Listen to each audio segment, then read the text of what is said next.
Me llamo Marta, tengo 37 años, y si algo aprendí en los últimos 5 es a no esperar que las cosas cambien por sí solas. Trabajo en un depósito de logística en las afueras de la ciudad, organizo papeles, controlo entradas y salidas, ayudo cuando hace falta. No es el trabajo que soñaba a los 20, pero me da una cierta estabilidad que, con el tiempo, aprendí a valorar más que cualquier promesa de algo mejor. Era viernes a la tarde, ya cayendo el sol, y volvía caminando a casa con una bolsa enorme de papas que había comprado en el mercado del depósito. No eran para mí, en realidad, sino para Miguel, uno de los muchachos de carga, que me pidió el favor porque su señora se había olvidado de comprarlas y él no tenía tiempo. Son esos pequeños favores que una se acostumbra a hacer cuando trabaja con gente durante años y ya no todo se mide en funciones o cargos. Volvía despacio, cansada, y justo al doblar la esquina de siempre, me llamó la atención una figura sentada en las escaleras del edificio de al lado.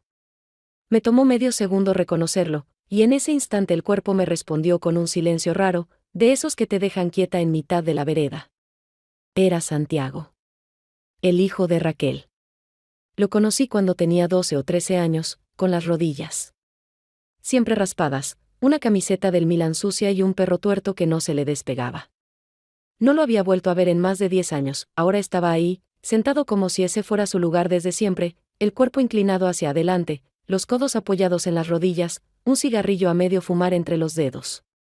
El pelo más largo, una barba crecida sin ganas, y la mirada fija en nada.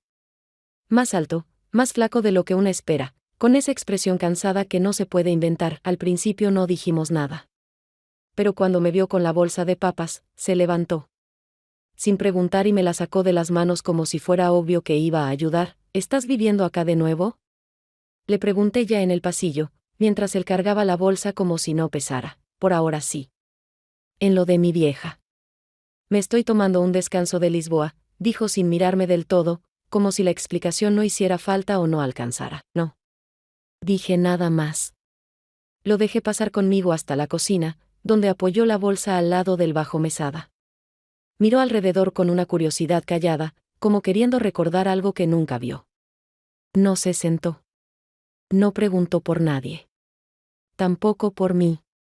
Solo estábamos ahí, compartiendo un momento que no tenía ningún plan. Gracias, le dije, no por cortesía, sino porque de verdad lo sentía. Si necesitas una mano con algo más, avisa, dijo, como quien no quiere comprometerse pero tampoco alejarse del todo, y se fue.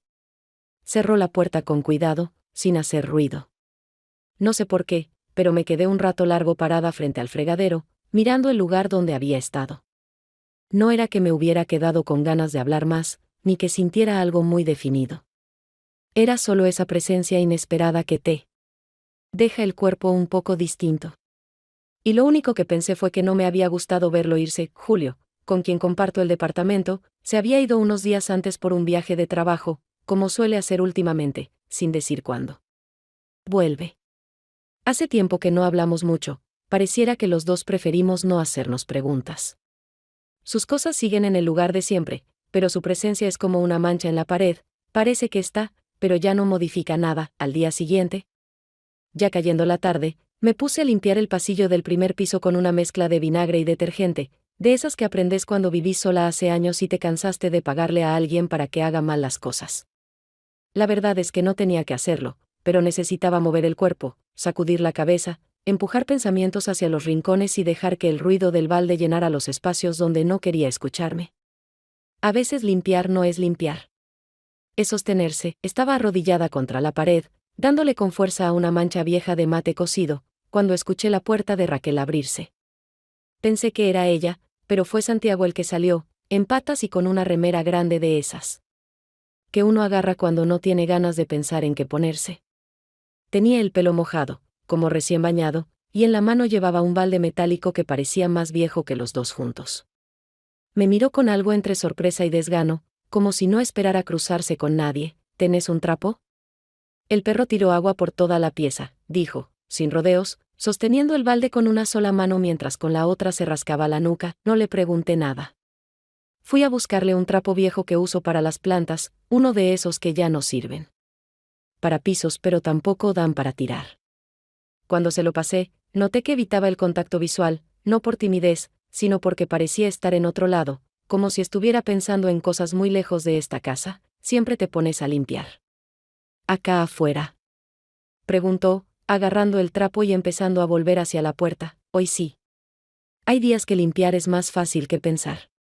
No lo dije como una broma, aunque sonó como una. Él se frenó antes de entrar, se apoyó en el marco con él. Cuerpo medio ladeado y me miró por primera vez con algo parecido al interés. Linda estrategia. Por ahí la pruebo.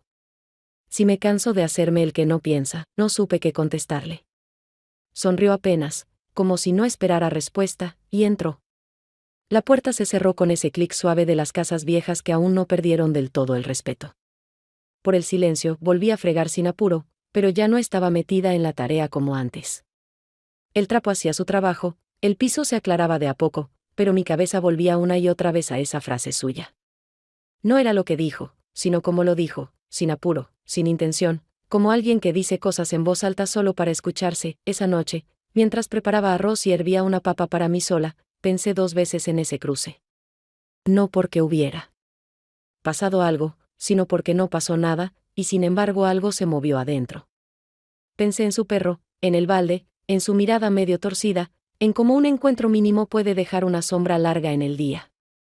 Pensé que tal vez la cabeza también se limpia así, con gestos simples, sin querer. El miércoles a media mañana, justo cuando pensaba que el día se iba a deslizar sin mayores sorpresas, la lavadora decidió trabarse a la mitad del ciclo.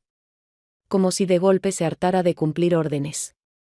El tambor quedó detenido con la mitad de los toallones flotando en agua sucia y la otra mitad apenas húmeda, apretada contra las paredes de plástico.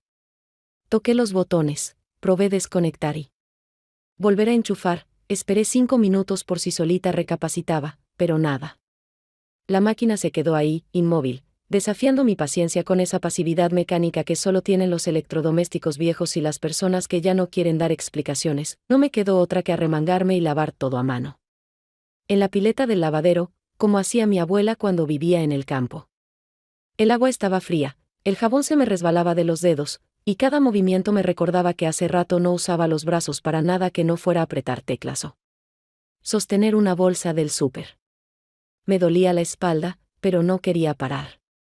Había algo en el esfuerzo físico que me calmaba más que cualquier serie o playlist. Mientras enjuagaba el segundo toallón, con la pileta ya casi desbordada, escuché pasos lentos en el pasillo y, al levantar la vista, lo vi a Santiago, que pasaba caminando como si no tuviera destino claro, con un destornillador colgando del bolsillo del pantalón y las manos manchadas de grasa negra.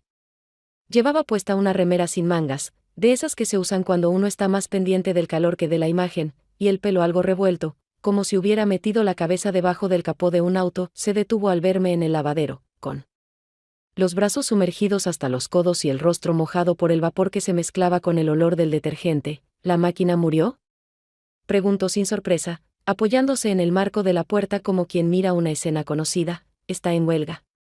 Decidió que ya hizo suficiente por esta familia, dije, mientras exprimía un trapo con más bronca que técnica. Yo te daría una mano, pero tengo las manos hechas mierda, dijo, mostrándomelas como si eso explicara también otras cosas. ¿Está bien? Estoy viviendo una pequeña tragedia de espuma y enjuague.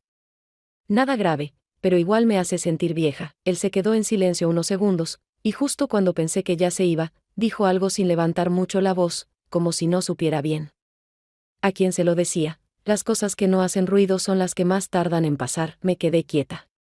No por el contenido en sí, sino por cómo esa frase se me pegó al cuerpo sin aviso, como si hubiera estado flotando en el aire y él simplemente la hubiera atrapado. Fue una de esas oraciones que no pedís, pero cuando llegan, sabes que se van a quedar un rato largo. No dije nada, solo seguí lavando. Pero durante todo el día, incluso cuando ya había colgado los toallones y el lavadero olía a limpio, no pude dejar de pensar en esas palabras. Porque no hablaban de la lavadora, ni del agua estancada, ni de la mugre bajo las uñas. Hablaban de otra cosa. Y él lo sabía. El sábado a la noche, cuando la casa ya estaba en silencio y el único ruido era el de la heladera encendiéndose cada tanto como para recordar su presencia, puse 2 rebanadas de pan en la tostadora, sin pensar demasiado, casi por costumbre. Como si el cuerpo supiera lo que quería hacer antes que yo. Apenas bajé la palanca, una chispa saltó del costado derecho, con ese sonido seco y metálico que no da lugar a dudas. Apagué el enchufe de inmediato y me quedé un rato mirándola, como si esperara que se disculpara. Era una tostadora vieja, heredada de la madre de Julio, de esas que tienen la carcasa abollada, el resorte flojo y ese calor opaco que siempre deja una de las tostadas más quemada que la otra. Pensé en tirarla, pero después me acordé de lo que había dicho Santiago unos días antes, que entendía de electrodomésticos, que había arreglado una licuadora para Raquel y que no era tan difícil si una sabía por dónde mirar. No es que necesitara la tostadora, ni mucho menos, pero algo en mí decidió ir a tocar su puerta. No tuve que explicarle demasiado. Le dije, la tostadora está haciendo cosas raras, y él ya estaba poniéndose una campera con el cierre roto. Y bajando conmigo a la cocina, sin que hiciera falta agregar nada más, entró como si ya conociera el lugar, sin preguntar dónde estaban las cosas, se sentó en la silla más alejada de la ventana y desenrolló el cable con calma, como si el tiempo no apurara a nadie. Llevaba puesta una musculosa blanca, manchada en un hombro, y tenía las uñas negras de grasa, como si recién hubiera salido de desarmar algo más grande, más complejo, algo que también tenía piezas flojas y cables cruzados. No hablaba mucho. Pero cada gesto suyo parecía tener una razón precisa, una dirección clara, como si arreglar una tostadora fuera su manera de ordenar algo más. ¿Vale la pena arreglarla?, pregunté mientras apoyaba 2 vasos sobre la mesa, aunque sabía que no iba a aceptar tomar nada. No está tan mal. Le falta un poco de respeto por las normas de seguridad, pero funciona. Podría seguir andando unos meses más, quizás tendría que comprar una nueva. Estas cosas cuando empiezan a fallar, fallan siempre, dije, como quien se prepara para abandonar algo sin culpa. Santiago se quedó callado, pero no por distracción. Lo noté inclinar la cabeza apenas, como si le diera lugar a una respuesta. Más lenta, más pensada, que no estaba hecha solo de palabras. Si fuera tan fácil reemplazar cosas, me pregunto a quién cambiarías primero, dijo sin ironía, sin carga, sin mirar directamente, como si hablara en general, pero supiera exactamente que no era tan general. No le contesté. No porque no supiera la respuesta, sino porque decirla en voz alta la volvía real. Me quedé en silencio, no por incomodidad, sino porque a veces el silencio dice más que la frase más precisa. Él lo entendió. Cerró el panel, enchufó la tostadora, comprobó que no hiciera más chispas, y se levantó sin apuro. Antes de irse, se dio vuelta y me miró con esos ojos que no preguntaban nada, pero igual esperaban algo, cualquier cosa. Estoy en lo de mi vieja. Cuando se fue, no volví a enchufar la tostadora. No porque no funcionara, sino porque algo en mí se había quedado girando todavía. Algo que no tenía resorte ni carcasa, pero también soltaba chispas cuando menos lo esperaba. El domingo por la mañana, antes de que el sol terminara de acomodarse entre los edificios, puse agua a calentar y preparé una taza de té como quien ejecuta un movimiento aprendido sin cuestionarlo. No era un gesto planeado ni cargado de intención, pero tampoco era completamente casual. Elegí una de las tazas viejas, de esas que ya tienen la cerámica fina en el borde y una pequeña línea de rajadura que apenas se nota si no estás prestando atención, y la dejé sobre la mesa, frente a la otra silla, sin anotación, sin notas, sin expectativas declaradas. No sabía si Santiago iba a aparecer. Tampoco sabía si yo quería que apareciera o si lo que quería era solo esa posibilidad de que algo sucediera. En la cocina se sentía un aire quieto, con olor a tostadas viejas y detergente reseco. La taza esperó toda la mañana, y después toda la tarde. El té se fue enfriando despacio, hasta quedar tibio, luego frío, luego apenas una mezcla de agua y algo que una vez fue sabor. La taza siguió ahí, sin que yo la tocara, como si al moverla estuviera aceptando que nadie iba a sentarse. El lunes, al cruzarlo en la entrada del edificio, él venía con la capucha puesta, los auriculares colgando del cuello y una mirada un poco más lejos que de costumbre.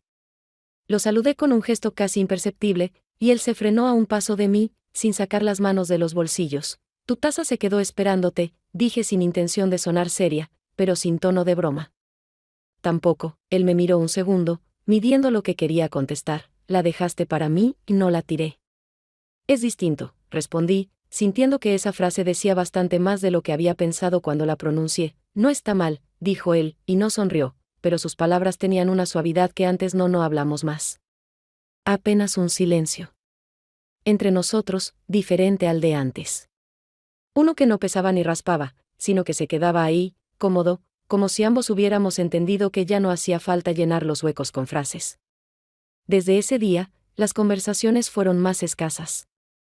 Pero los silencios empezaron a tomar forma. Ya no eran vacíos incómodos, ni pausas forzadas, eran presencias compartidas, como cuando dos personas miran por la misma ventana y no sienten la necesidad de comentar lo que ven. Algo en el ritmo entre nosotros cambió, pero no sabría decir qué fue lo que se movió primero, si la manera de esperarnos o la de no buscarnos tanto. Solo sabía que después de ese cruce, cuando llegaba a casa y me sentaba sola, ya no era exactamente la misma soledad de antes. El domingo siguiente, con Julio fuera de la ciudad por un envío inesperado, esos que aparecen de golpe y él acepta sin preguntar demasiado. Me desperté temprano y salí al patio a limpiar el grifo del fondo, ese que goteaba de vez en cuando y que nadie usaba pero que, por alguna razón, nunca se terminaba de arreglar. El aire estaba fresco todavía, y el sol apenas asomaba por encima de los techos bajos, proyectando sombras largas que hacían que todo pareciera más quieto de lo normal.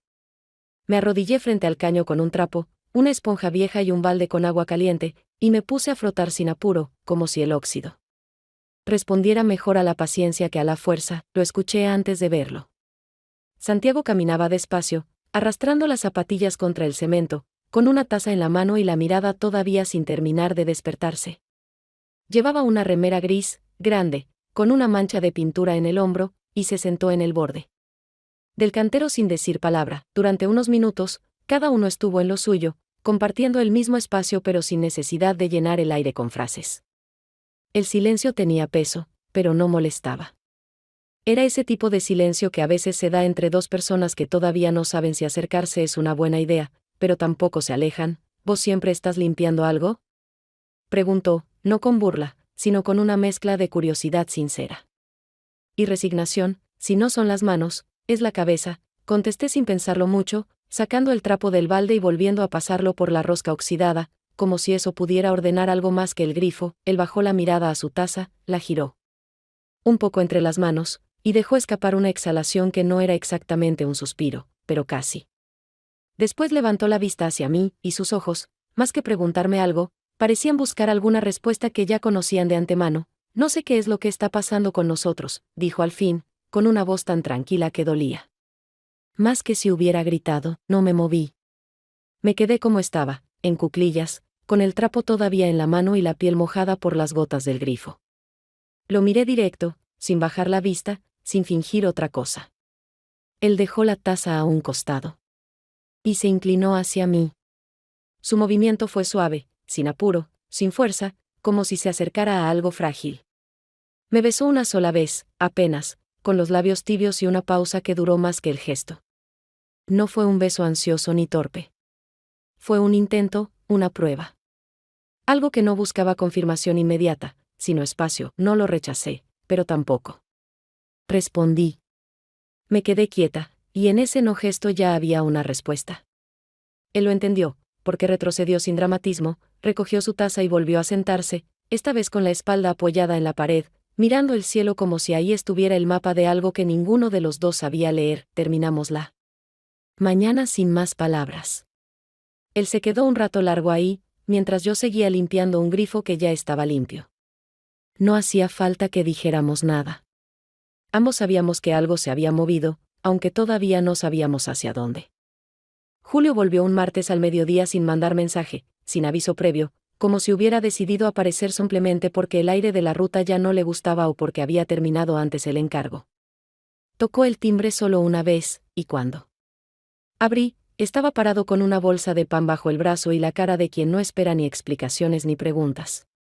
Llevaba esa misma campera marrón con los puños gastados que siempre usaba para viajar, y se sacó las zapatillas en la entrada.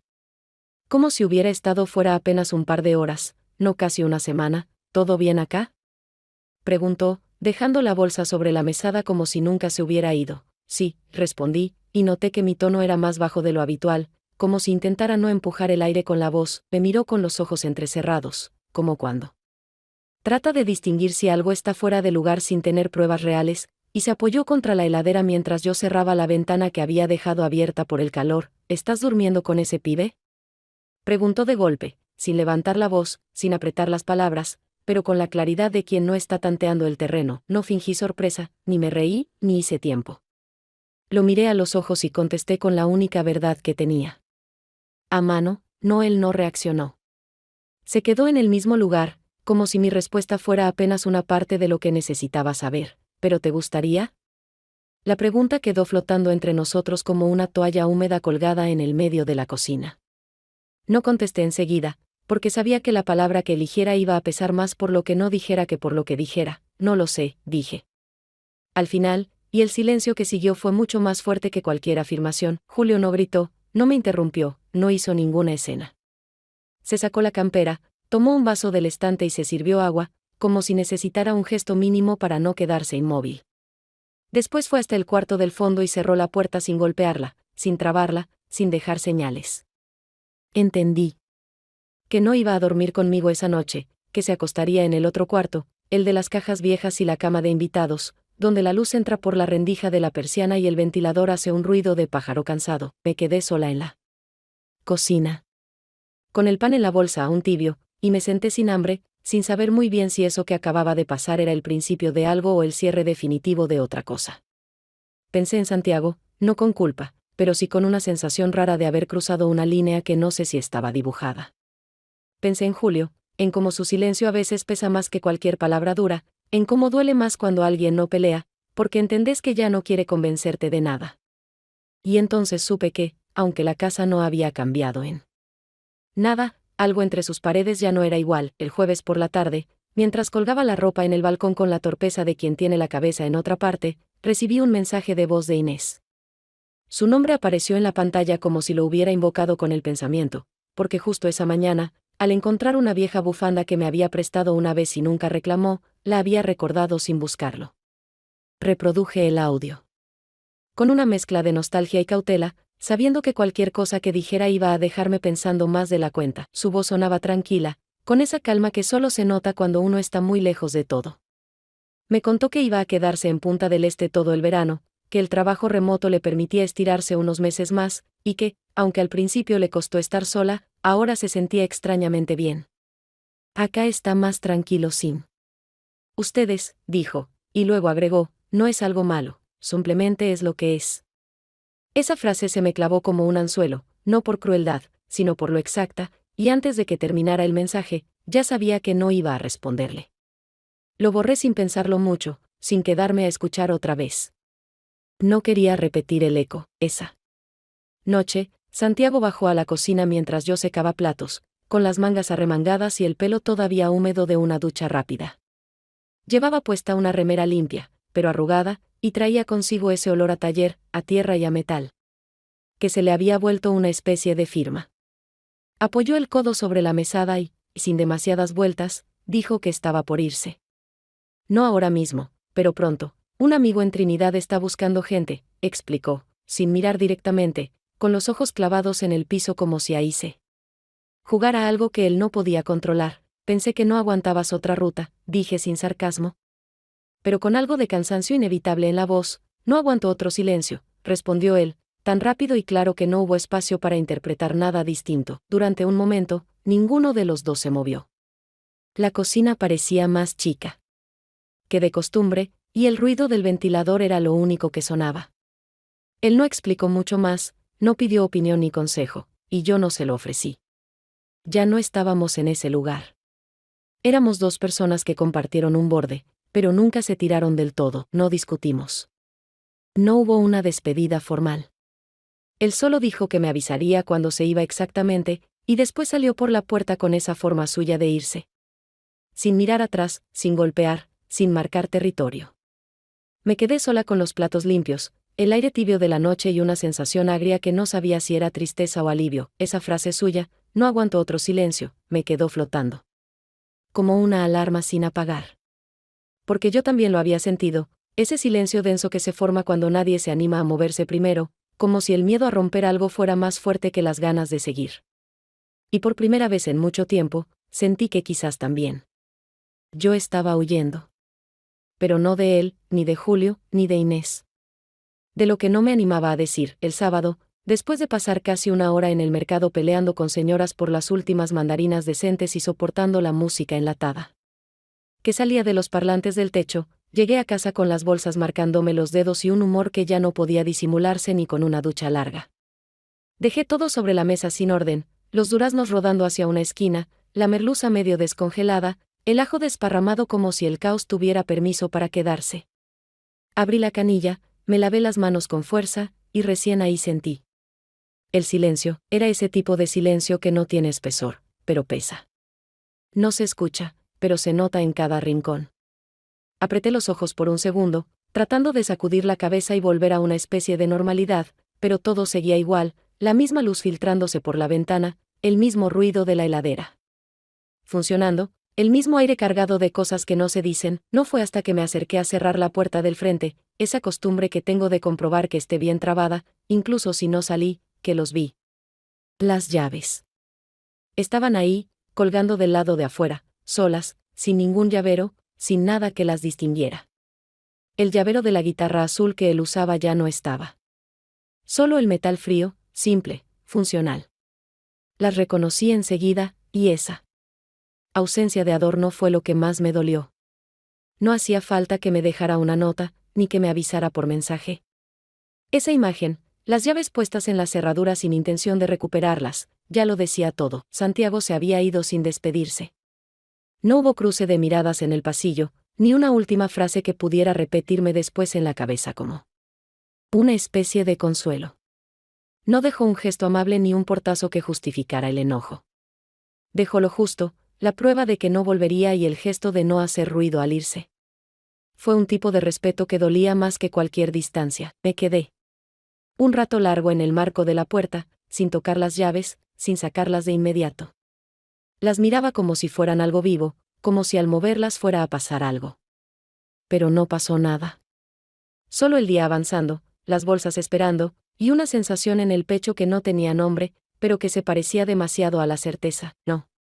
Lloré. No me senté en el piso. No dije su nombre en voz alta. Solo me di vuelta, cerré la puerta despacio, y volví a la cocina. Puse los duraznos en la heladera, envolví la merluza en papel de diario, y pelé el ajo con movimientos mecánicos, como si en la rutina pudiera empujar hacia atrás ese vacío. Sabía que irse así era probablemente lo más honesto que podía haber hecho. También sabía que era exactamente lo que necesitaba para entender que lo que habíamos compartido, por más tenue y breve que fuera, había dejado algo que no se podía explicar. Y que ya no estaba. El lunes por la noche, cuando el sol ya se había escondido detrás de los edificios y las ventanas comenzaban a iluminarse una por una como si fueran ojos que se apagan lentamente, preparé la cena sin pensar demasiado. Mis movimientos eran automáticos, como si el cuerpo se dejara llevar por la costumbre. Corté cebolla, puse arroz a hervir, freí zapallito con ajo y albahaca. Al momento de servir, saqué 2 platos del estante sin notarlo. Los coloqué sobre la mesa con naturalidad, como si Julio estuviera por llegar con su paso tranquilo. Él solía preguntar si íbamos a comer en la cocina o en el balcón, pero nunca esperaba una respuesta concreta. Esa noche, sin embargo, ya sabía que Julio no iba a cenar en casa. Me lo había dicho por la mañana, mientras se paraba en la puerta con el bolso al hombro y los ojos todavía algo dormidos. Tenía una reunión en otra zona y pensaba volver tarde. Lo sabía desde temprano. Aún así, puse 2 platos. No fue un error. Tampoco fue un impulso. Fue esa forma en la que el cuerpo se acostumbra a compartir, incluso cuando está solo. Me quedé mirando los 2 platos servidos. Eran iguales.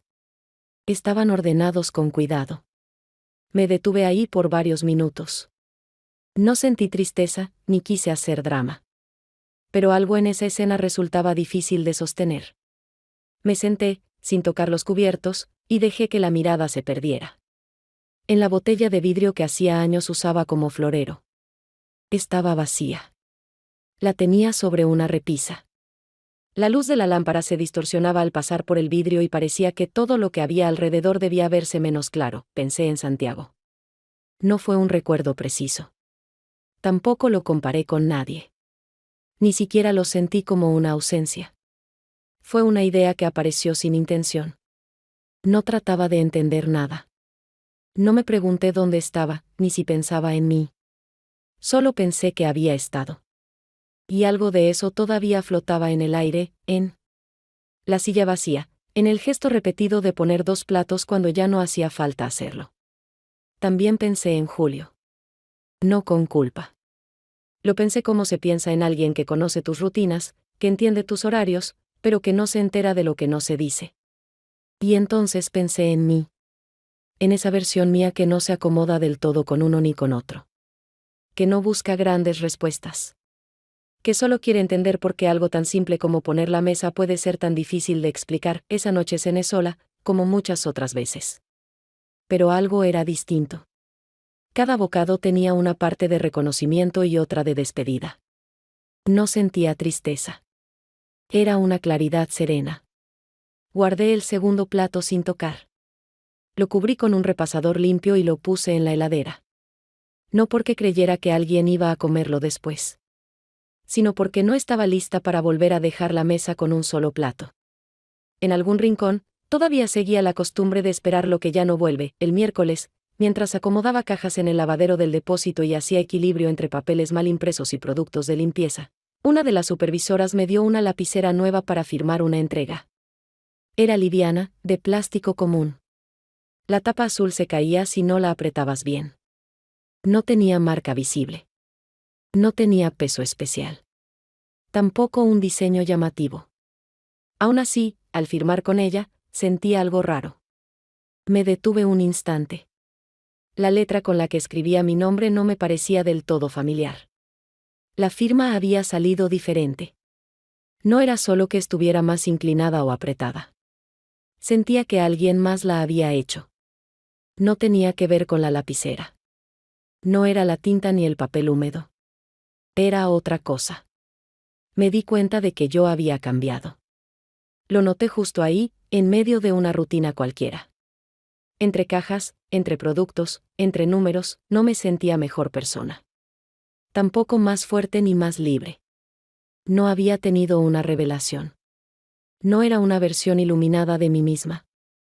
Pero era otra. Esa diferencia se notaba. Se notaba en que esperaba menos de los demás. En que escuchaba más. En que ya no necesitaba hablar tanto para acompañar a alguien. También se notaba en el cuerpo. En los hombros menos tensos. En las ganas de no volver a ciertos lugares, aunque nadie me dijera que no podía hacerlo. Ese día no pensé en Julio. No me pregunté si iba a dormir en la cama grande o si había elegido quedarse en la otra habitación. Tampoco pensé en Santiago con afecto ni con pena. No lo imaginé en un colectivo ni en una ruta lejana. Solo. Apareció en mi mente como alguien que dejó algo dentro de mí y se fue sin hacer ruido. No sentí enojo. No sentí nostalgia. Solo hubo una pausa. Al salir del trabajo caminé despacio por la misma vereda de siempre. Esquivé los charcos como cada día. Saludé al kiosquero que nunca recuerda cómo me llamo. Compré pan aunque sabía que en casa todavía había. No era ansiedad. Era solo una forma de no volver con las manos vacías. Subí las escaleras. Abrí la puerta. Dejé la bolsa sobre la mesa. No encendí la luz enseguida. Dejé que el atardecer filtrado por la ventana dibujara sombras largas en el piso. Esa tarde no me molestó el silencio. Tampoco la soledad.